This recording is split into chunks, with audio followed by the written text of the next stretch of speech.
By the pledge.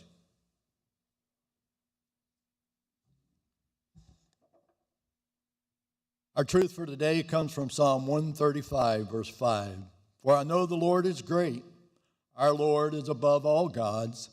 He does all that he pleases in heaven and on the earth, in the seas, and all in their deeps. Let us pray.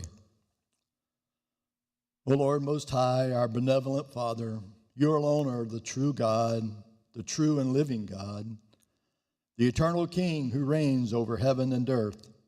You sovereignly direct all things according to your divine purposes. Though your ways are beyond our finite understanding, we know that your wisdom is perfect and your counsel never fails. For your ways are higher than man's ways, and you accomplish all things according to your will. We are your servants and administrators in this divine institution of government, called to carry out your divine plan. We are here because you have ordained that we gather this day to accomplish your sovereign purposes. In this time of uncertainty, may we remember that you orchestrate your eternal decrees according to your perfect will and plan. Your ways are beyond our understanding. We, your servants, are here. We need your help. We need your guidance. Who is like you, O Lord? Who is like you, majestic in holiness, awesome in glorious deeds, doing wonders? Now to the Lord our God, the one enthroned on high, ruler of heaven and earth, be honor, glory, and majesty now and forever. Great is the Lord, and greatly to be praised. Amen.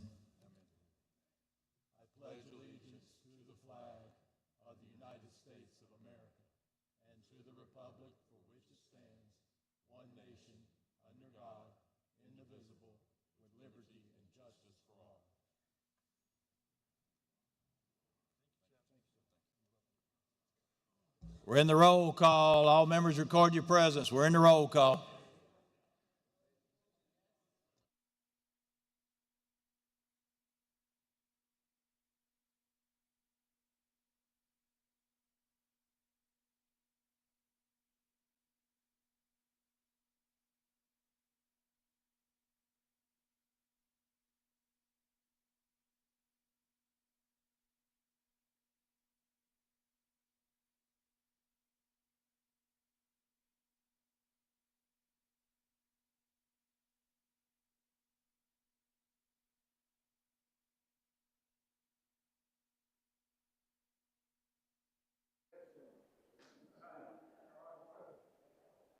Welcome to State House today. I'm Gavin Jackson here in the State House lobby. It is Friday, May 15th, 2026. And yes, the legislature did adjourn sine die yesterday at 5 p.m., officially ending the second regular session of the 126th General Assembly. However, we are in extra session right now. That's because around 40 minutes after lawmakers gavelled out yesterday, the governor did issue his long-expected executive order calling them back into session. And that's why we are here today. As you saw, the House has just gavelled in, and we expect the Senate to gavel in briefly just to come back perfunctory session, because they are waiting to see what the House does in terms of sending them a new congressional district map, which is what we're kicking off today. We're kicking off that process that we have been seeing ramp up since last week. It's only been a week here in South Carolina, but this has been a very long and fast-paced week, because we're talking about redistricting, a move that was on no one's radar most of this session until just recently because of so many moving parts at the national level. But let's talk about what we saw from the governor specifically, because again, this is a rare move for a governor to call lawmakers back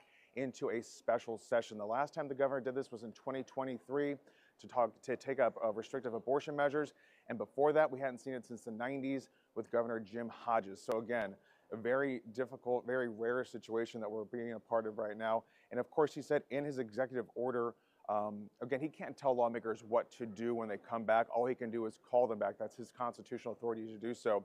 But he did lay out some things he wants to see taken care of, some suggestions in his executive order, which I'm going to read in part. He said, whereas the General Assembly began debating South Carolina's congressional districts in light of the United States Supreme Court decision in Louisiana v. Calais. But the debate was not concluded when the General Assembly adjourned sine die. An issue of such public importance and interest should not only be debated, but also decided by the people's representatives. And whereas the undersigned has determined that it is necessary and appropriate for the General Assembly to convene in advance of its next regular session for purposes of promptly adopting a General Appropriations Act, that's the budget, and finishing its debate on South Carolina's congressional maps ahead of the 2026 election cycle, both of which are independent, extraordinary circumstances to convene an extra session. So that was, again, part of the executive order that we saw the governor issue yesterday, minutes after both chambers adjourned sine die. And again, this is a complete 180 from where the governor has been on this issue. Again, a lot of things have been shifting, a lot of attitudes have been shifting. We've heard from lawmakers. I guess the one attitude that we haven't really seen shift is from Senate Majority Leader Shane Massey. We'll talk about him more in a moment. But he even too was surprised about what the governor said about all this, because for most of this debate, he has been communicating with the governor multiple times a day, talking about how he was not going to call them back for a special session. Then Massey said there was a change of heart recently. He couldn't pinpoint what it was exactly, but here we are with the governor calling lawmakers back, and we are back in session. And I want to point out too, a part of that executive order where he does say an issue of such public importance and interest should not only be debated, but also decided by the people's representatives. While that is true that lawmakers do approve those maps, we have not seen any input from the public whatsoever on this process. This is a completely different redistricting process, completely unusual, extraordinary in its own way, because there has been no public debate. There's been no input, there's been no hearings across the state, completely different from what we see happen every 10 years when lawmakers actually put the time in, put the months in, get the professionals out here to actually put work into making these maps and crafting these maps. It's not a week-long process or a 2-week-long process. It's a months-long process that we have been seeing condensed into a sprint as South Carolinians are actually casting absentee ballots. Again, we have no clarity on what will happen to those ballots should a map be passed before May 26th, when early in-person voting takes place, before June 9th, when actually the primary takes place, or right now, as folks, military members, and other folks are casting absentee ballots. So no clarity from anyone. No one seems to seem too worried about this, but we did hear from Senate Majority Leader Shane Massey, who said that this is actually disenfranchising members of the military who are casting their ballots right now. Several hundred ballots have been returned to South Carolina at this point too. So it's very odd. It's a very cumbersome process that usually takes months, like we were saying. We were talking to Massey about this, saying, you do typically have folks here who are trained up on software, on the process, and working with lawmakers to craft what they want to see these maps look like. We know that lawmakers will have that ability starting today to start working with some staff here in the House to do that. But again, a very abbreviated, expedited, condensed process that is just being rushed through at the behest of President Donald Trump as part of a nationwide push for Republicans to redistrict their maps to try and get some advantage going into the midterms in November. Again, South Carolina has 7 congressional districts. 6 of those districts are solidly Republican, and 1 district is solidly Democratic. It's represented by Jim Clyburn. He's been there since 1992. He's running for re-election again, like so many other members of these congressional districts are, but 2 are wide open. We're talking about the 1st congressional district, Nancy Mace's district down in the Low Country. So far, it's in the Low Country. Could change. And she's running for governor, obviously, as is 5th District Congressman Ralph Norman. And that's a wide open race there, too. But of course, Senator Wes Clymer is the Republican nominee for that race because he's the only Republican running. Hard to say what that district is going to look like as well. There's a lot of moving parts here. We don't know what these will definitely look like. If you go to scetv.org/thegavel, we do have the map that's currently being floated by representatives. There's also a redistricting link on the State House website, scstatehouse.gov, where you can get the most up-to-date information on what this is looking like right now. And you can also watch this debate, as well as on ETV World and youtube.com/SCETV News. And we'll be bringing you the latest updates on the gavel as well. So there's a lot of moving parts here. It's hard to definitively tell you what is happening because we're finding out as you find out, even talking to people off the record, trying to get some idea about the process here and what it will look like. We still really have no clarity. So we do expect today to be more of a process day in the House, which is already gaveled in. We'll be jumping to them in a moment. So we expect to see maybe some things laid out. Lawmakers start working on these maps, their version of maps. We know that there are going to be a lot of amendments being proposed. It's going to be a very thorough process. We heard from House Majority Leader Davey Hyatt, who said that they will not invoke cloture on this process. So again, if you have a couple hundred amendments and everyone wants to talk on those amendments, this could be a very, very long process. And of course, we're told that Monday will be a very intense day, a very long day. They hope to have a map passed by possibly Tuesday, maybe something over to the Senate by Wednesday, at which point Senate President Thomas Alexander will call senators back into that special session in that chamber, and that process will start all over again in the Senate. We're told it may briefly go to the Senate Judiciary Committee. It could also just be pulled right to the floor. There's a lot of things that might happen over there. There's a lot of procedural moves that could be happening too. And it's hard to guess and handicap what's going to happen at this point, because even Senate Majority Leader Shane Massey said he doesn't know, which is a wild thing for people to be saying right now in such a complicated and important process when we're talking about who your next congressional member will be.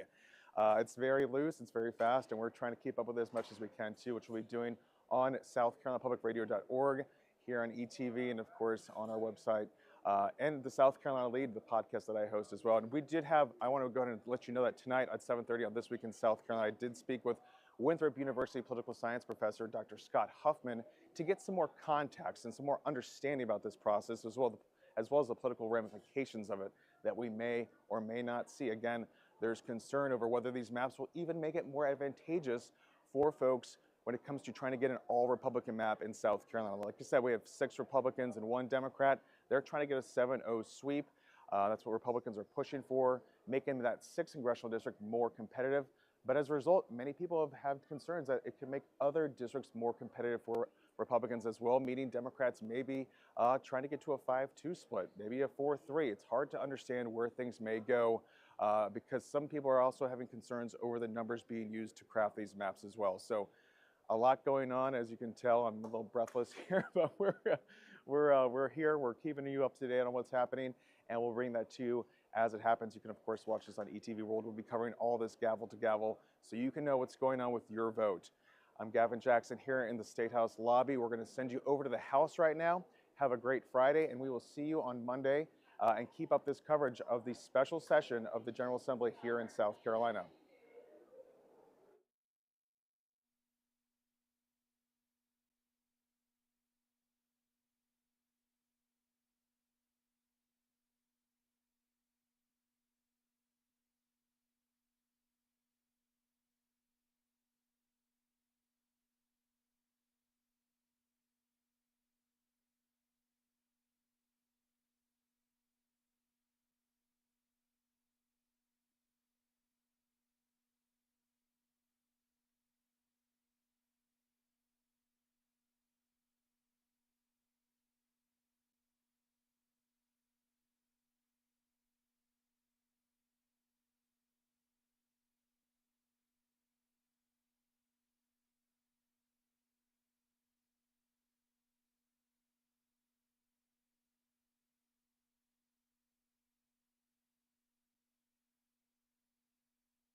All members record your presence. All members record your presence.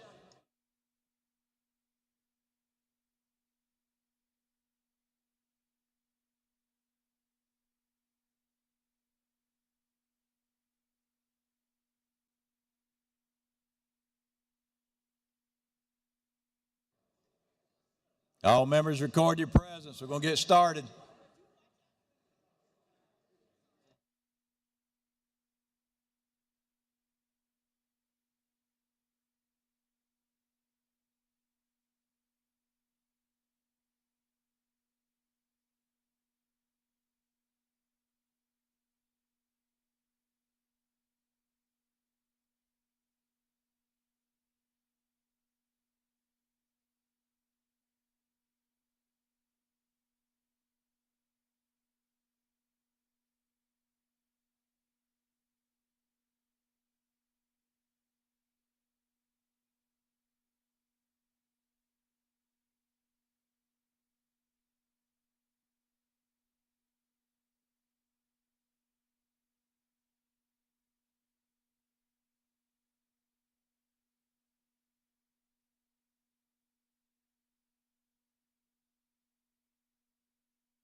All members record your presence. We're fixing to get started. If you're in the block building, come on over.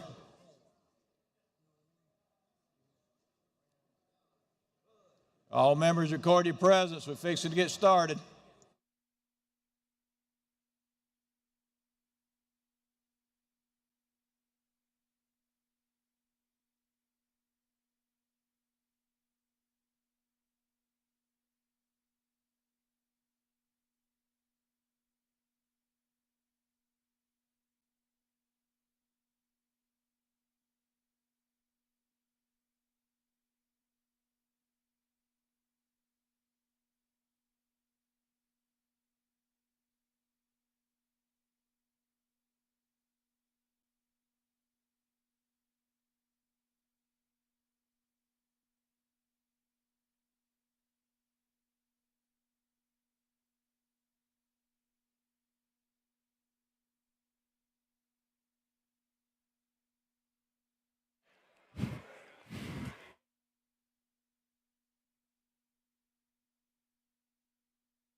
All members record your presence.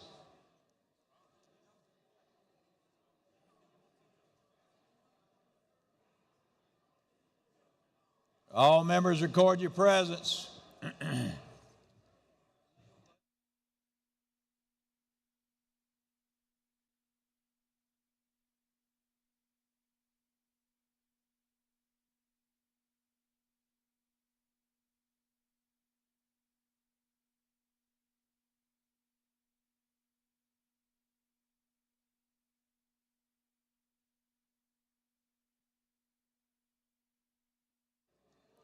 Have all members recorded your presence?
All right, have all members recorded their presence? We're going to get started here. Have all members record your presence?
Mr. Reese. Mr. Reese.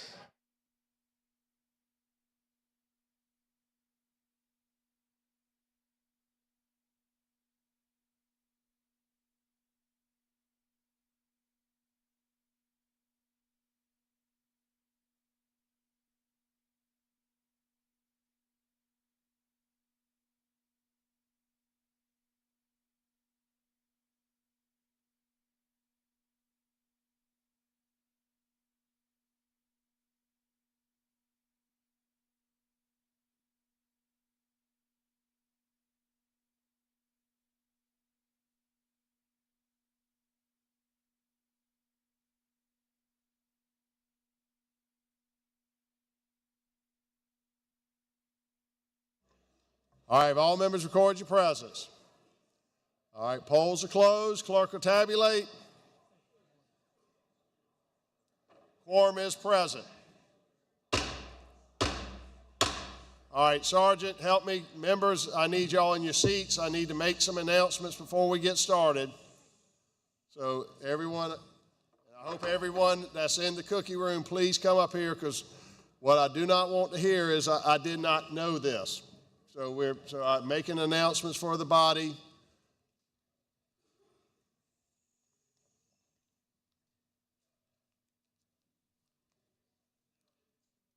All right, members, as you know, we're here under the governor's call of returning us back into session today. As y'all know, we've been through emotional issues before in the past, and we're going to be with emotional issues again in the future. And today is going to be one of these days. So I've talked with the chair lady of the Black Caucus. I've talked with the minority leader, assistant minority leader. I've talked with the majority leader and the chairman of the Freedom Caucus. And I've told everybody, guys, I want to make sure you see the best of South Carolina, what happens here today, embodied in these members. This may not be what some people want or like, but we are all going to conduct ourselves in a manner that is befitting of this institution. And I would beg of you, please don't do anything that makes me have to take adverse action against a member. And we have seen other states where things have happened and there have been some bad situations and the speakers have had to do certain things. I implore you, please don't put me in that position. I respect every one of you, and I do not want to have to do that, especially, and that's the way we end our session. Security is going to be heightened during this time, and it is as a result of what's happened in other states who have engaged in the similar processes. And so I want you to know that, unfortunately, when we came up here today, that member elevator into the cookie room is broken. It has a pump issue. We unfortunately cannot find a pump, and even if we did, it cannot be fixed quickly. So this is not going to be fixed today, Monday, Tuesday, or however long we're in session. So what the clerk the sergeant has told us is that the member elevators will be going still underground and then going up through the basement into here, and we've got everything closed off where you don't have to interact if something bad happens. So I would urge every member, for safety purposes, and that's what the sergeant and security has asked, is please use those member elevators during this time. There is not going to be any introductions during this process. We can make member announcements, but we're not going to introduce people from the floor that are in the balcony, and we're certainly not going to introduce teams and things to that effect. So just please plan accordingly. Also, at the request of security, floor privileges are limited to immediate family members only, and they have to be approved by the speaker. Mr. Sergeant, is that right? And so, if you got an immediate family member, please come up here, and I absolutely will grant that, but, not distant cousins or friends or things like that. for security reasons, we're going to have to make sure that this is how we operate during this time. Now, when we come back, we welcome everybody back in the old process, and we can introduce people up there. But during this process here, we need to concentrate on conducting our business. With that, I want y'all to understand again, and you're going to hear this from Chairman Newton and Mr. Jordan, is that the map room is open right now. The map room will be open this afternoon till 5 o'clock, and the map room will be open again tomorrow by appointment up until 2 o'clock. Is that right? I think 2 o'clock. They're not listening to me. So please take advantage of that. Today is, I think, what Mr. Newton and Mr. Jordan has requested is that we're going to do process. That means the process of the redistricting and not get into the maps today. We're going to ask members to carry over those maps, or we'll move to adjourn debate on the maps, and we'll deal with process today, and it hopefully will give people opportunity to get into the map rooms today and tomorrow. So we'll see how long it takes. I anticipate hopefully just a couple hours, and then members can get in the map rooms. If we're going to stay late, then if you want a map room and you got an appointment, I would suggest you go there and do that. But we want to make sure that all members have access to the map room. We were in session for all 3 days this week, and it was the busiest time of the legislative session, and it always is the last week. So I think it's important that we ensure that members have opportunities to make sure that they can present any amendments and they present maps through this process. So with that, we'll get started on the calendar today. Yes, sir, Mr. Rutherford.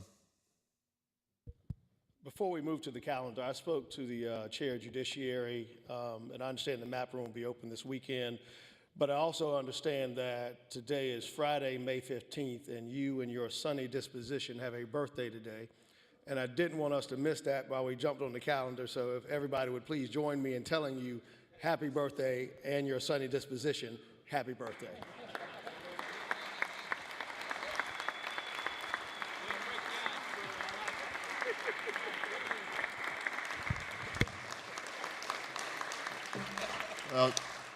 Here's my present from Bubba, Yogi Bear. And for those of you who've been around here for a long time, you know what that means. But thank you, Mr. Rutherford. I couldn't think of a better way to spend my birthday with that and a cold. So it's been a great birthday thus far. So with that, we are now on third reading, statewide uncontested bills. Clerk will read. First bill is 1143. This bill is a Senate bill went without reference. Adopted amendments. All right, pending question is third reading of Senate Bill 1043. All in favor signify by saying aye. All opposed, ayes have it. Bill receives third reading. So now we come to second reading, statewide uncontested bills. House Bill 5683. Mr. Newton, for what purpose do you rise? All right, Mr. Newton requests debate. Mr. Garvin requests debate. All right, let me start over here. It only takes a few, so I'm going to get to some of them. Mr. McCravey, Mr. Ballantyne, Mr. White, Ms. Edgerton, Mr. Hickson, Mr. Remus, Ms. Cromer, Mr. Cox, Ms. Waters, Ms. Gilliard, Mr. Rivers, Mr. Kirby, Mr. Hewitt. All right, we got Mr. Grant, Mr. Govan. That's enough. It moves it from the calendar. All right, we are now on withdrawals of objections for request to debate. Any withdrawals of objections or requests for debate? Seeing none, that moves us into the unanimous consent request period. Is there any unanimous consent request? Seeing none, then we are on Senate amendments. House Bill 4042. Mr. Newton moves to adjourn debate. All in favor signify by saying aye. All opposed, ayes have it. That brings us to House Bill 5538. Mr. Newton moves to adjourn debate. All in favor signify by saying aye. All opposed, ayes have it. That brings us to Senate Bill 922. Mr. Newton moves to adjourn debate. All in favor signify by saying aye. All opposed, ayes have it. That brings us to the statewide contested calendar, and on that calendar is House Bill 5683. Clerk will read. Where's that bill? I need the whole thing. Thank you. Excuse me, baby. 5683. Excuse me, guys.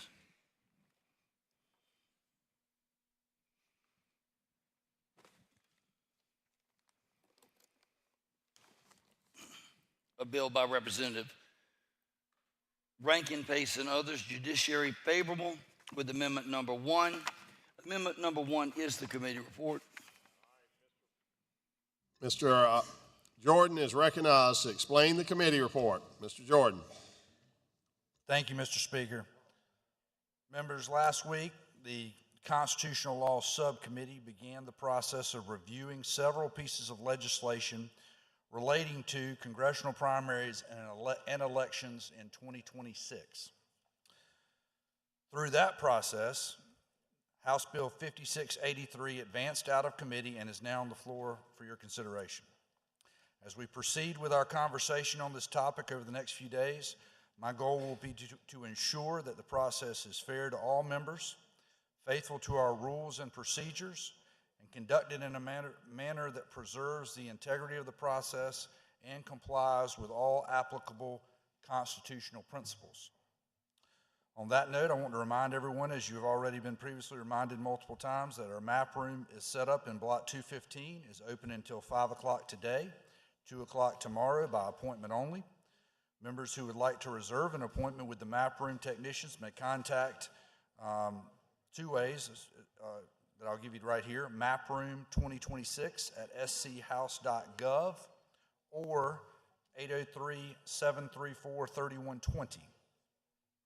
I will also note, if members or members of the public are interested, you can go to our State House website, go to our judiciary page. It will direct you to a link that is specifically for redistricting.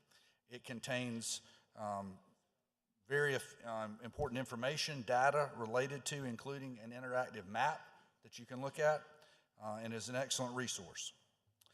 As part of the committee review on this topic, the subcommittee approved what I have previously described and will again today: guiding principles and criteria to keep in mind when we talk about redistricting and when we evaluate any potential maps. These guidelines are based on traditional redistricting principles and generally state that any redistricting plan shall be in compliance with the United States Constitution, federal law, state law, and the Constitution of South Carolina. In addition, because these are congressional districts, we have to adhere closely as practical to the one person, one vote principle, which we are generally able to make the districts within one person of each other. The districts must also be contiguous, meaning all parts of the district must be connected without any gaps except for by water. Following the Supreme Court's recent decisions, achieving the state's political goals may also be taken into account as a primary consideration in the redistricting process. Districts must also be reasonably compact, which is a measure that can be determined mathematically. Redistricting plans may also consider what are called communities of interest, which take into account various geographic, economic, and governmental factors, including the concept of keeping counties whole to the greatest extent possible. And finally, incumbency should be considered to an extent, but shall not overtake other traditional redistricting principles that I've just discussed. With that said, the Constitutional Law Subcommittee gave favorable report to two bills relating to the congressional primaries and elections in 2026. Ultimately, the committee adopted an amendment that incorporated the substance of these two bills into what is now before you by way of 5683. The committee amendment incorporates the procedural dates that the State Election Commission testified within which they could carry out the process. Of specific note, the new deadlines of the bills are as follows. Date for filing, as of course filing would have to reopen as to these 7 congressional seats. The date of filing would be, by way of this piece of legislation, June 1st through the 5th. Written certification of the names of all candidates for the 7 congressional seats must be provided to the State Election Commission by June 9th. The 2026 congressional primary would be held then on August 18th, with a runoff, should it being necessary for any of the districts, occurring on September 1st, and then we would be able to be back on track for a general election occurring on November 3rd of 2026. Additionally, the amendment incorporated language requiring each county board of voter registration and elections to post signs and appropriate notice of this process to inform voters that there would be a special primary for congressional candidates on August the 18th. The committee also added language requiring the State Election Commission to issue a refund of any filing fees paid by a candidate for the U.S. House of Representatives who does not again file for that candidate under these changes. And it also would allow any candidates who do file, who have previously paid that filing fee, obviously, they would not have to pay the filing fee a second time. Next, in discussing in further the substance of the bill, it contains a proposed new apportionment for the 7 congressional districts. The text of the bill simply shows which counties, voting districts, and census blocks are proposed to be placed in a particular district. We have a visual representation of what this map would look like. And again, all those maps are available on the House Redistricting website for your review at any time. The drafter of the map, Adam Kincaid, is the executive director of the National Republican Redistricting Trust, NRRT. Mr. Kincaid testified virtually at one of the 2 subcommittee meetings and provided testimony that this particular proposed map is NRRT's best effort at a map that would elect 7 Republican candidates based on their current political voter data. This map was produced following the Supreme Court's decision in Louisiana versus Calais, and if the state's political goal is to increase the state's ability to elect a Republican congressperson from each of the 7 congressional districts, this map would achieve that goal. Mr. Speaker, that is essentially the gist as it's prescribed in the bill. I'm happy to answer some questions. All right, Mr. Kirby's recognized for a question. Mr. Kirby, I'll qualify that. Some questions, I know I believe, as you're aware, there are a number of amendments on the desk, so out of respect to the body, I intend to take a few questions and step aside so we can get to those amendments. Thank you, Mr. Jordan. Thank you, Mr. Speaker. Mr. Jordan, in understanding the process that this piece of legislation went through, is it fair to make the assumption that the dates that you just specified for each, along the path of this legislation, is it fair to assume that there is almost zero wiggle room in those date structures in order to maintain compliance with federal election law? Is that a fair assumption? So we heard testimony on both occasions of the subcommittee meeting from the good folks at the State Election Commission, and summarizing their position. This path is certainly a doable path. Will it require effort and work on their part as well as the counties and local folks? Certainly, there's no doubt about that. Is it a tight turn? I think, yes, that's fair to say. Hence, being here on Friday and in the days to come.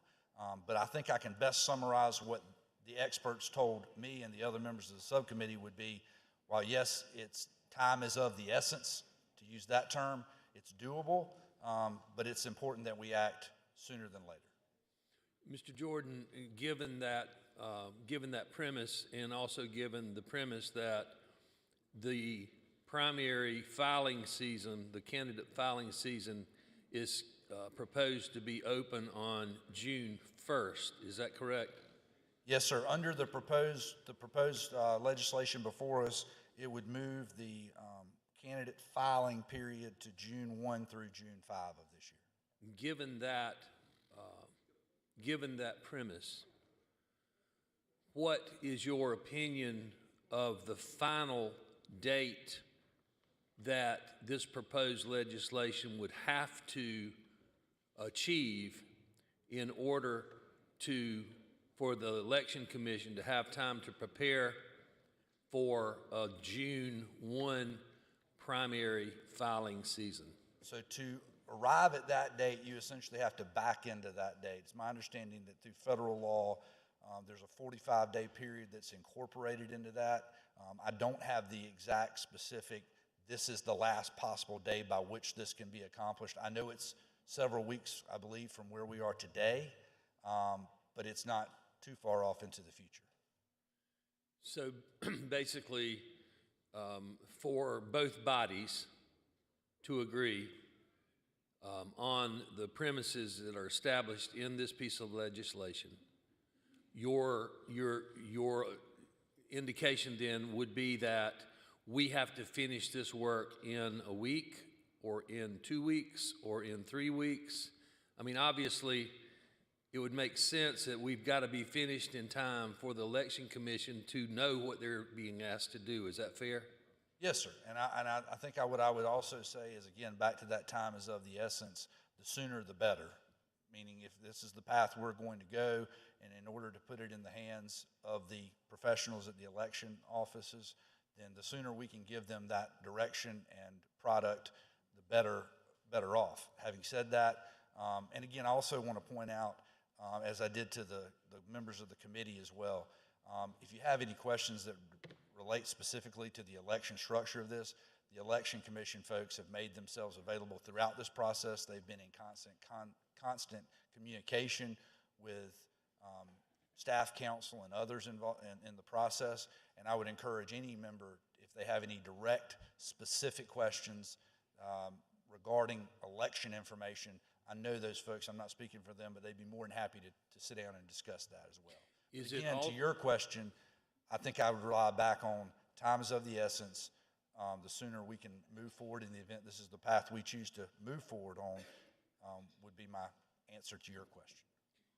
Mr. Jordan, have you had any opportunity to review with the Election Commission how many early voting ballots have been mailed out thus far for the upcoming June 9th primary? That was discussed, I believe it twice, at both subcommittee meetings. I believe they have, I want to say the number was 300-ish. Mailed out or returned? No, I believe that was returned. I don't have the answer. I don't believe that question was specifically asked. I'm sure they can provide that information, but I believe it was approximately 300 had been returned at this point. Has there been any conversations structurally about, and most of these I assume are people that are out of country, like for instance our soldiers and military personnel, staff, that type thing, is that correct? My understanding is that is correct, that these are mostly folks that are outside the United States currently. Has there been any consideration as to how that will be handled specifically in regards to this proposal to redraw our congressional districts? What happens to those early votes and those ballots that have been mailed out and are, I'm sure, in process of being returned? So those votes would not be counted. In order for those folks to issue a ballot that would be counted, they would have to go through the process once more, receive a new ballot essentially. Well, excuse me, let me back up. Are you talking about as to the congressional race or as to all the primary races? Yes, sir. Well, both, actually. I would assume that if the ballots are not deemed accurate, then there would obviously be a significant amount of confusion, I would think. So my understanding is if that ballot has been cast, the votes that were in that ballot for specifically a congressional, so it'd be one race on that ballot, congressional race, of other races. The ballot as to just the congressional race would not be counted. So the vote for your vote in the congressional race would not count. All the other races in which you voted in on that ballot would count. Does that make sense? Yes, I think so. Has there been any indication from the court system that this is not in some way creating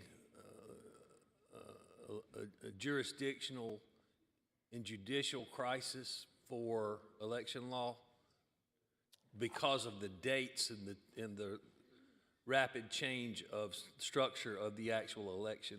So it's definitely something that is going to require, hence part of what I read and part of what's in the bill is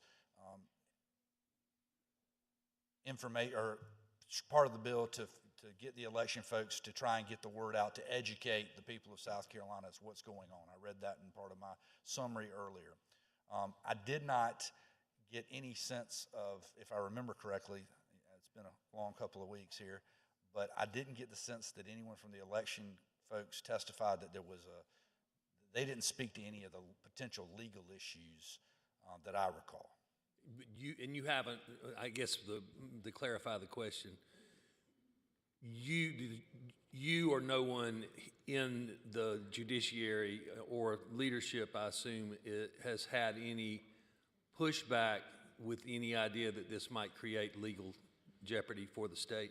What I would tell you, Mr. Kirby, is that everyone involved in this process, from speaking to the folks within the Judiciary Committee and Staff Council and otherwise, is trying to do this to the absolute best of our ability, technically wise, and make sure that we do produce something that is going to be ultimately upheld by the courts, as I'm sure it will be addressed and reviewed by the courts, but is also in line, as I read off to you earlier, the traditional redistricting principles that many of us are familiar with, having gone through this process, and maybe not quite like this, but having gone through this process previously and gone through the legal hoops and process associated on the other side of this process, if that makes sense.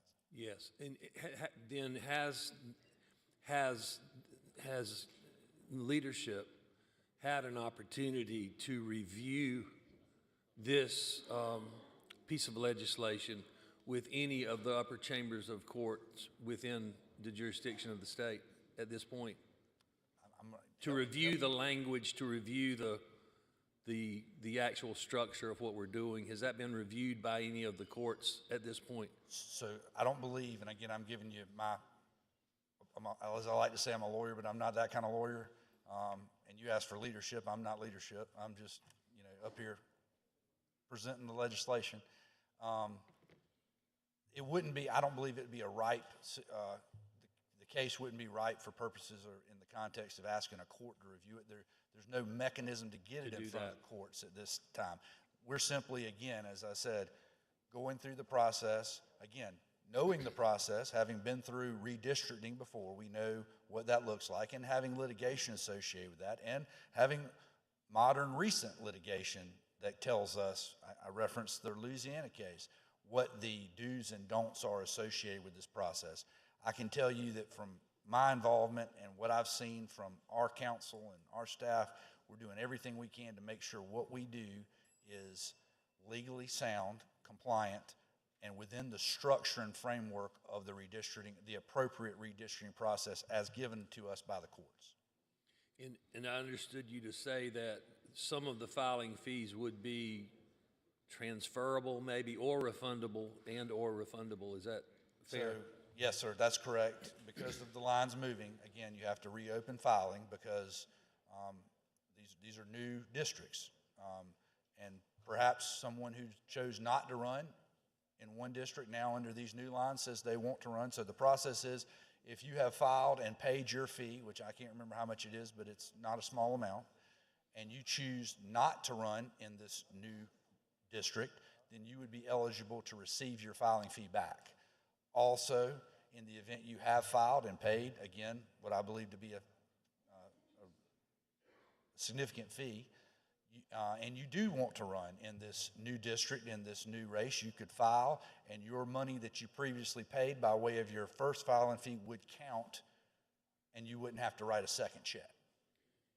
Has there been any consideration or any conversations about how candidates who have been campaigning for the past 8-10 months and spending campaign money throughout the state, has there been any discussions about how they may be reimbursed by the state for creating this situation, this intentionally creating this situation? I'm not aware of any effort, discussion, plan to reimburse candidates for money that has been spent that may or may not be applicable in the next election. I'm not aware of such, no, sir. Mr. Jordan, thank you. I don't want to usurp all of your time, but I really appreciate your answering these basic, some of these basic questions. There are a lot more, I think, more questions than answers at this Yes, point, sir. but I I'll do answer appreciate it. Very few more questions, again, out of respect to the body, to get to the amendments. Mr. Gilliard is recognized for a question. Mr. Gilliard.